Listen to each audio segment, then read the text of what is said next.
Bonjour à toutes et à tous et bienvenue dans ce nouveau PF Mercato consacré aux dernières heures du Mercato. On enregistre un petit peu avant la fin, c'est vrai, je suis pas tout seul, je suis avec Erwin. Comment tu vas?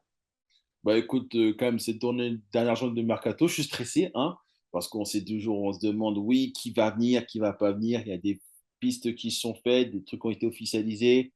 On attend enfin que la fin de ce mercato arrive pour qu'on puisse enfin commencer réellement notre saison. Ah ouais, j'avoue, je comprends, c'était une longue journée et puis même, on va peut-être même revenir sur la journée d'hier puisque du coup on n'a pas fait de podcast, on n'a pas fait de point donc pêle-mêle, je vais déjà parler des jeunes qui sont partis. Du coup, il y a eu Garrison Innocent qui est parti en transfert définitif à Eupen en D1 belge. Il y a eu Tidjani Touré qui s'engage avec le Feyenoord Rotterdam D1 aux Pays-Bas. Ensuite, il y a eu le départ de Leni Manissa à Parme, des deux italiennes, en transfert définitif. Édouard Michu, qui a été prêté avec option d'achat à Sunderland pour 5 millions d'euros, l'option d'achat, hein, si jamais elle est activée. Ensuite, il y a eu Kenny Nadjera, qui est parti prêter au FC Lorient pour les jeunes. Voilà, ça fait déjà beaucoup de départs. J'ai pas cité tous ceux d'avant, la liste, elle est extrêmement longue. Peut-être qu'on refera un podcast. Mais tout d'abord, je pense qu'on va revenir d'abord sur les départs de l'après-midi, on peut pas le cacher. Donc le départ Abdou Diallo qui est parti en prêt avec option d'achat au RB Leipzig. Ensuite, on a eu Idrissa Gueye qui s'est engagé dans un transfert définitif avec son ancien club d'Everton. On a eu aussi Julian Draxler il y a quelques minutes qui vient de signer en prêt à Benfica, notre futur adversaire en Ligue des Champions. Qui est-ce qu'on a eu encore aujourd'hui, Erwin? Ah non, ah On a non, Ah oui, tu peux pas Layvin oublier quand Kurzawa même le qui a été fameux. le fameux Layvin Kurzawa qui a été prêté avec option d'achat à Fulham. Et je crois que j'ai fait le tour pour les départs. Je crois bien. Non, j'ai oublié celui qui est pas sûr parce qu'il date pas d'aujourd'hui, mais on va quand même le citer. Leandro Paredes, qui est parti du coup à la Juventus en prêt avec option d'achat. Voilà, ça c'est pour les départs. Alors voilà, on va dire quelles 48 heures, Erwin, qu'est-ce que t'en penses? Bah déjà, j'ai même pas envie de parler de 48 heures, j'ai envie de replacer il y a 2 mois. S'il y a 2 mois, tu m'avais dit que des joueurs comme Kurzawa, Draxler seraient partis du club, je ne t'aurais pas cru. Parce qu'on parle quand même de des joueurs qui étaient prêts limite à s'asseoir sur leur salaire, quitte à rester toute une année sur le banc, ce qui a été le cas de Kurzawa la saison passée. Tu te dis, mais il n'y a aucun moyen de les faire partir. Et de les voir partir quasiment au dernier jour du mercato, mais c'est limite un exploit monumental. Alors oui, je crois que Kurzawa, il me semble que c'est prêt, et je ne sais pas si l'option d'achat est obligatoire. Pour Draxler, il me semble aussi que c'est un prêt aussi avec option obligatoire aussi. Mais tu te dis, rien que cette idée-là, on n'y a pas pensé plus tôt. Et franchement, alors peut-être qu'ils vont se relancer là-bas, mais le fait de enfin les voir partir de chez nous, mais c'est plus que positif. Hmm.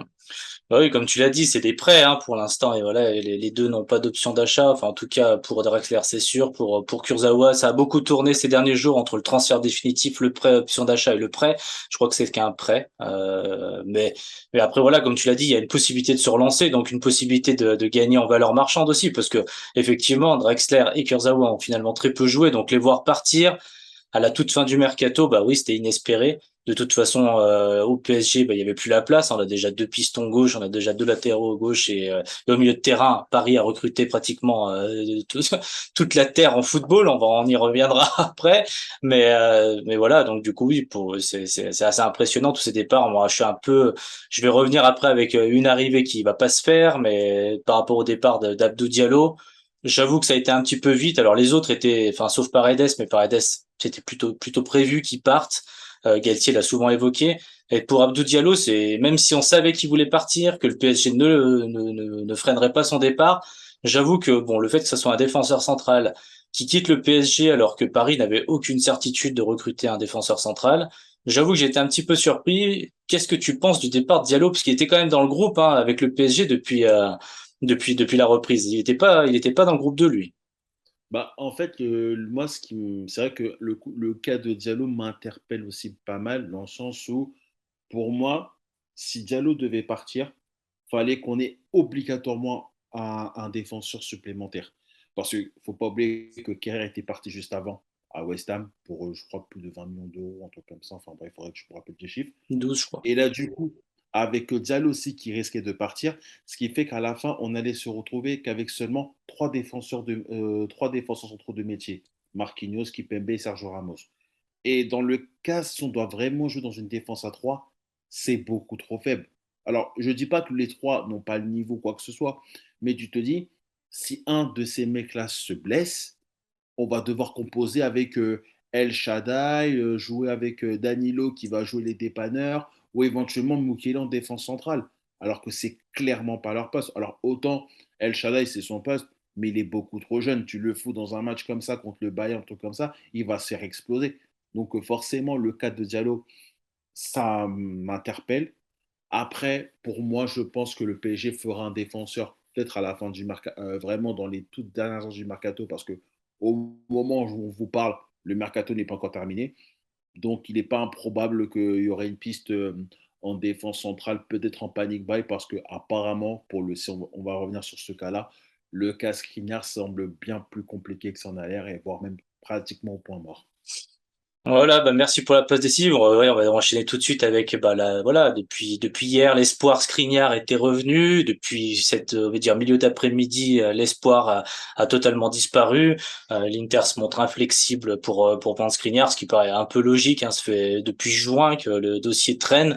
Ça va se régler à 1 heure même pas de la fin du mercato en Italie, parce que là on était à 1 heure à peu près de la fin du mercato en Italie. Ça paraissait quand même assez improbable. Je pensais pas que le PSG allait miser tous ses œufs dans le même panier avec Milan Skriniar. Je pensais qu'il y aurait quand même, là, comme tu l'as dit, une surprise. Donc, je suis comme toi, j'attends de voir quand même jusqu'à 23 heures. Il reste 2-3 heures avant la fin du mercato.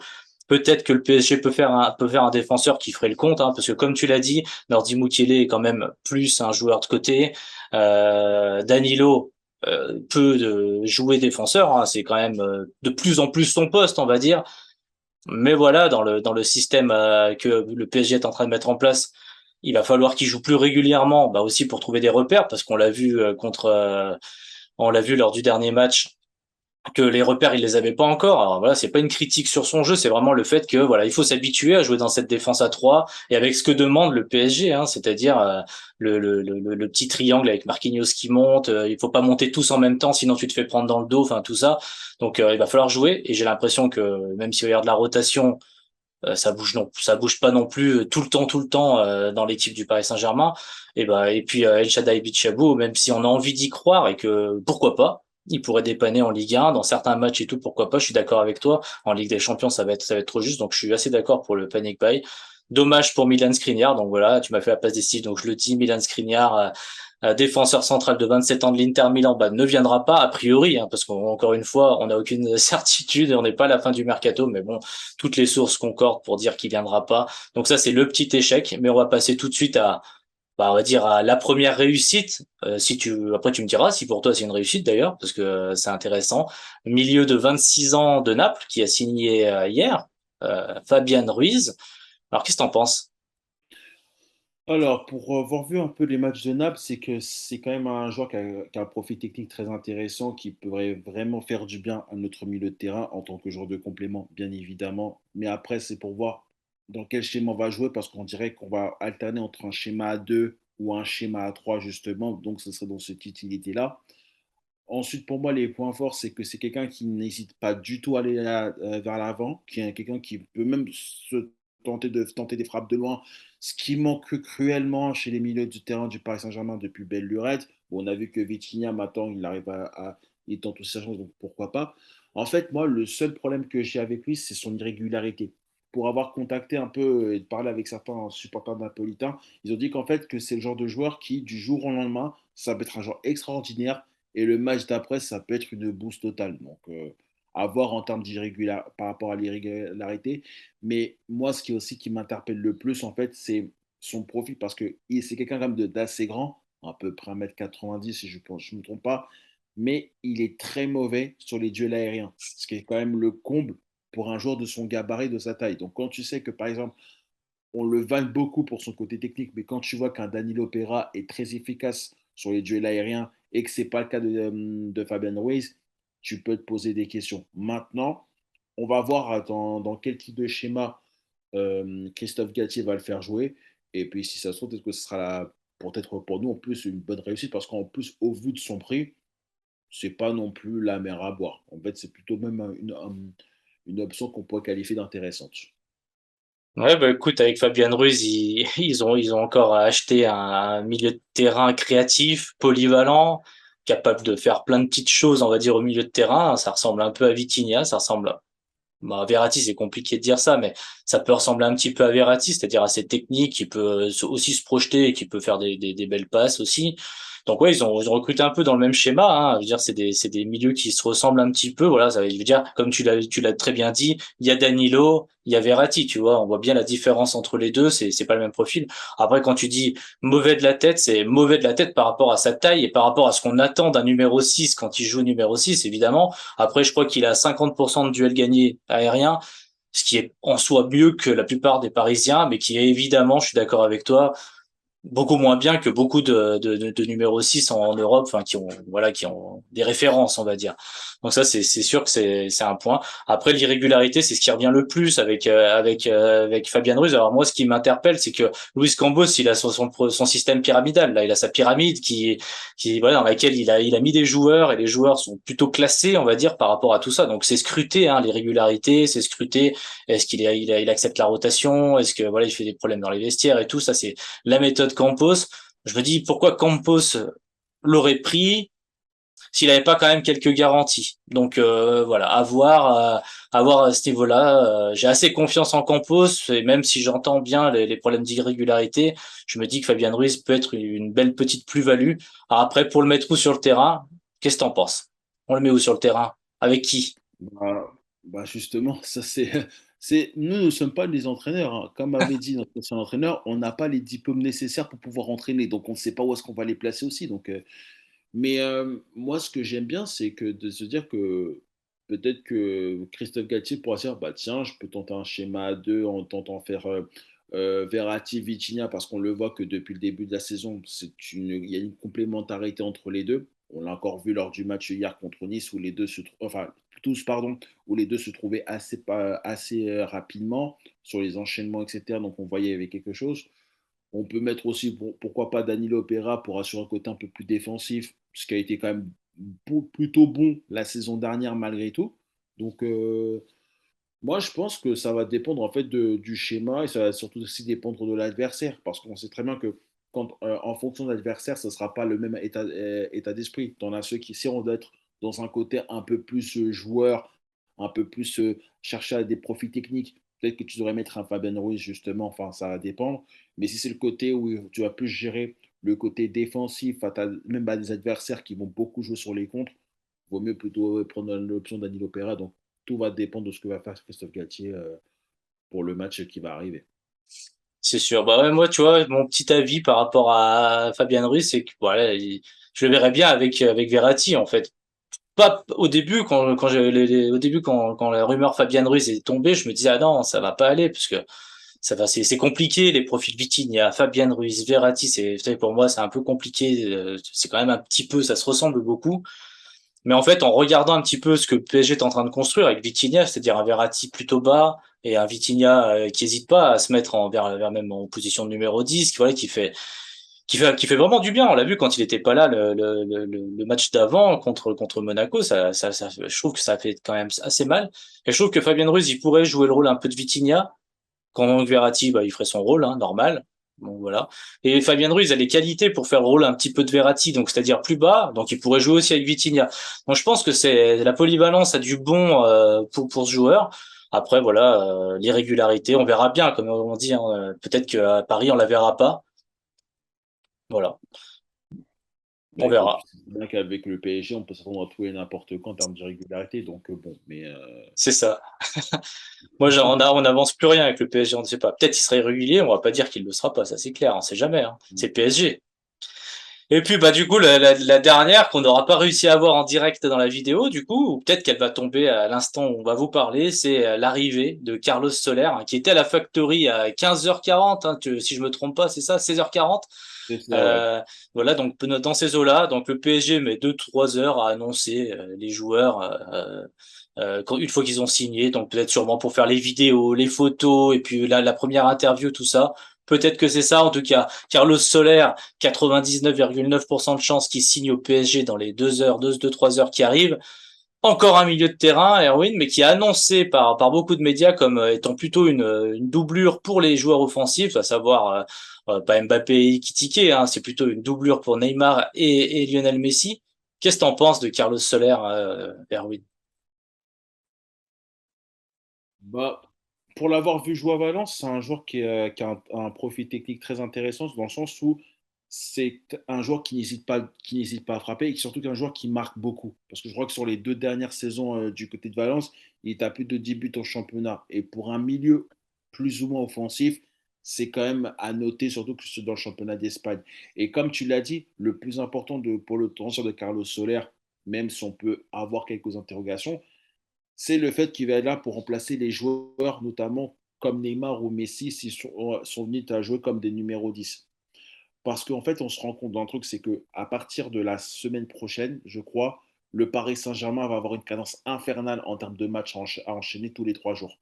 Et on sait très bien que même si Neymar est dans une très bonne forme actuellement, quand on voit les stats qu'il a depuis le début de la saison, on n'est pas à l'abri que Neymar fasse une chute en mode se blesser ou suspendu, quoi que ce soit. Donc après, derrière, il faut impérativement avoir un poste justement pour pouvoir pallier ça.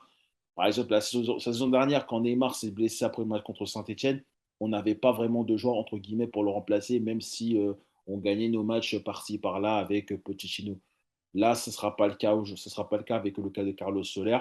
Maintenant, comme j'ai dit, c'est qu'en fait, tout va dépendre de la formation qu'on va utiliser. Parce que si tu fais jouer un Carlos Soler, c'est plus pour le faire jouer dans un système où il est vraiment devant les deux joueurs qui seront en attaque, que ce soit peut-être un Mbappé avec Ekitike ou un Mbappé avec Messi. Donc, tout va dépendre en fait du schéma proposé.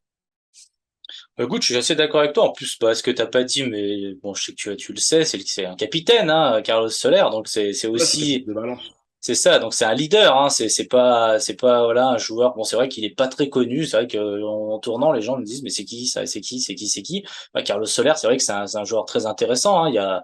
Il a des belles petites références. C'est un joueur. Qui, comme tu l'as dit, sait marquer des buts, sait faire des passes. Il est très très bon dans les pénaltys. Petit clin d'œil au penalty gate. Hein, il les tire très bien avec parfois le petit temps d'arrêt à la Neymar. Voilà, est-ce que il y a une petite un peu d'inspiration? Je sais pas. Il y a une filiation en tout cas, mais après Carlos Soler, c'est un joueur très intéressant parce que encore une fois polyvalent. Donc Luis Campos, Galtier ont cherché des joueurs très polyvalents parce que on va pas mentir. Dans un milieu à 3, il fera le taf. Il pourra largement jouer dans le milieu à 3. Il peut jouer aussi sur les côtés. Carlos Soler, c'est pas ses postes, hein, ne me tombez pas dessus, c'est sûr. C'est pas ses postes de prédilection, mais il est capable de le faire, un peu comme Renato Sanchez l'avait fait.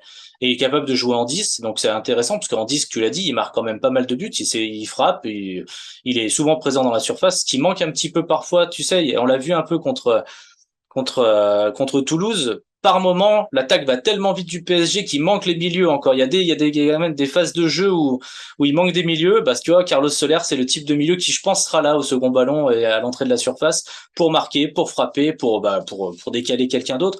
Donc moi, je trouve que le profil il est assez intéressant. Après, je me pose la question, je me dis, on a doublé tous les postes au milieu, tous les postes en attaque, donc c'est intéressant. Même si on sait qui va être titulaire pratiquement.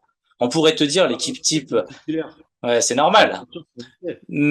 Mais Galtier arrête pas de dire non, moi je veux des joueurs du même niveau. Alors pour toi, Carlos Soler c'est du même niveau que Neymar, Sarabia c'est du même niveau que Non, je pense Messi. pas que c'est du même niveau que Neymar, mais après, je pense que quand tu regardes dans la plupart des grands, grands clubs, que ce soit le Real, éventuellement le Barça, bon, peut-être c'est un peu plus compliqué pour Liverpool, mais c'est un peu le cas, Manchester City, ils ont généralement 2 effectifs.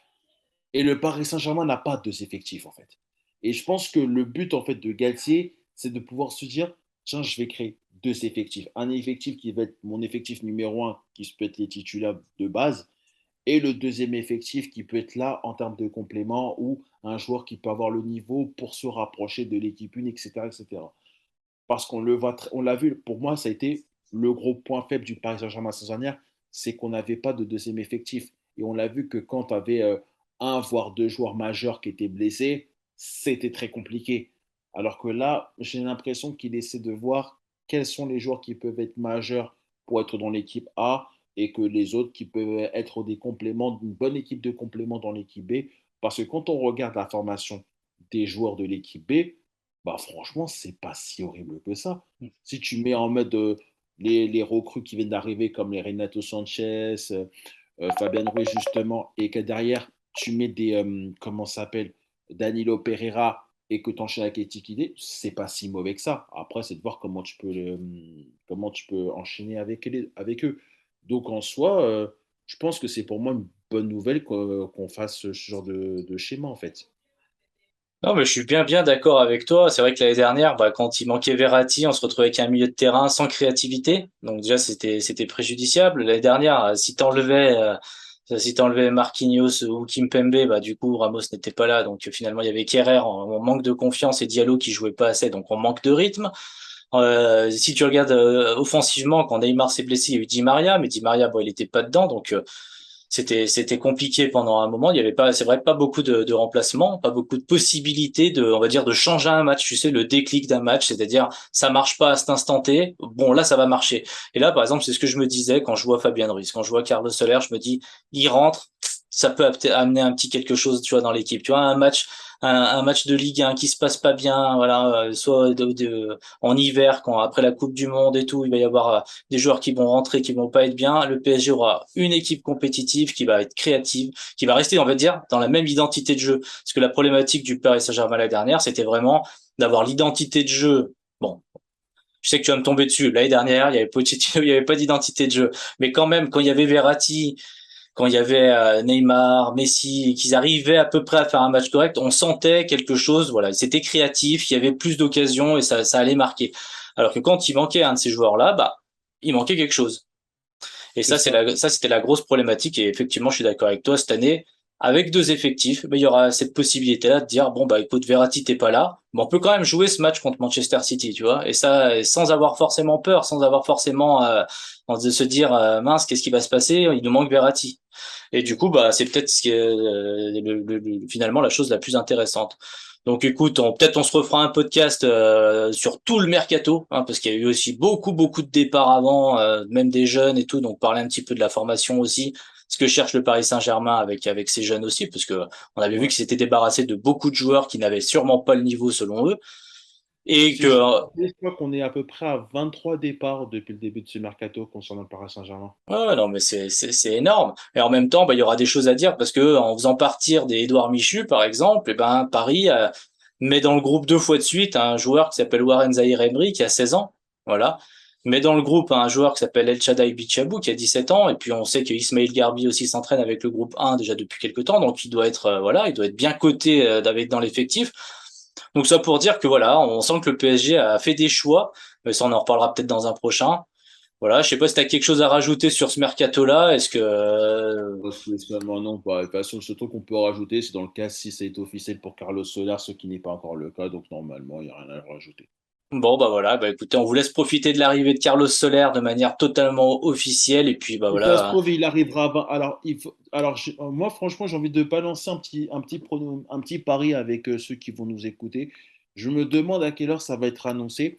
Et je me dis, soit ils feront comme Rafinha, ils nous l'annonceront à 22h55, genre à 5 minutes de la fin du mercato. Ou soit, bon, bah, ils vont se dire, bon, là, c'est l'heure à laquelle on doit manger. Donc, à 22h grand maximum, Carlos Soler, bienvenue chez nous, quoi.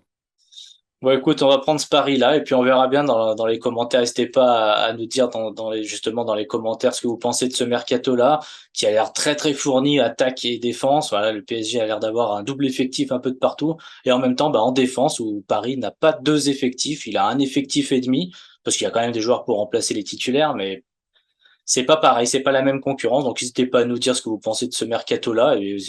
Et puis bon, si vous voyez la vidéo avant la fin et que vous voyez qu'un défenseur a signé, ben, ne nous tombez pas dessus. On n'a pas pu faire la vidéo après.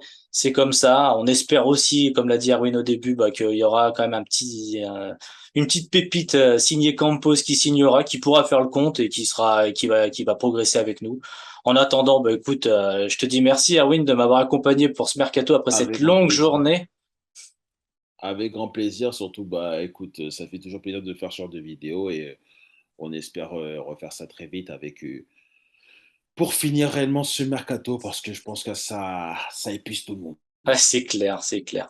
Eh ben, écoutez, merci à tous de nous avoir écoutés, puis je vous dis bah, à bientôt.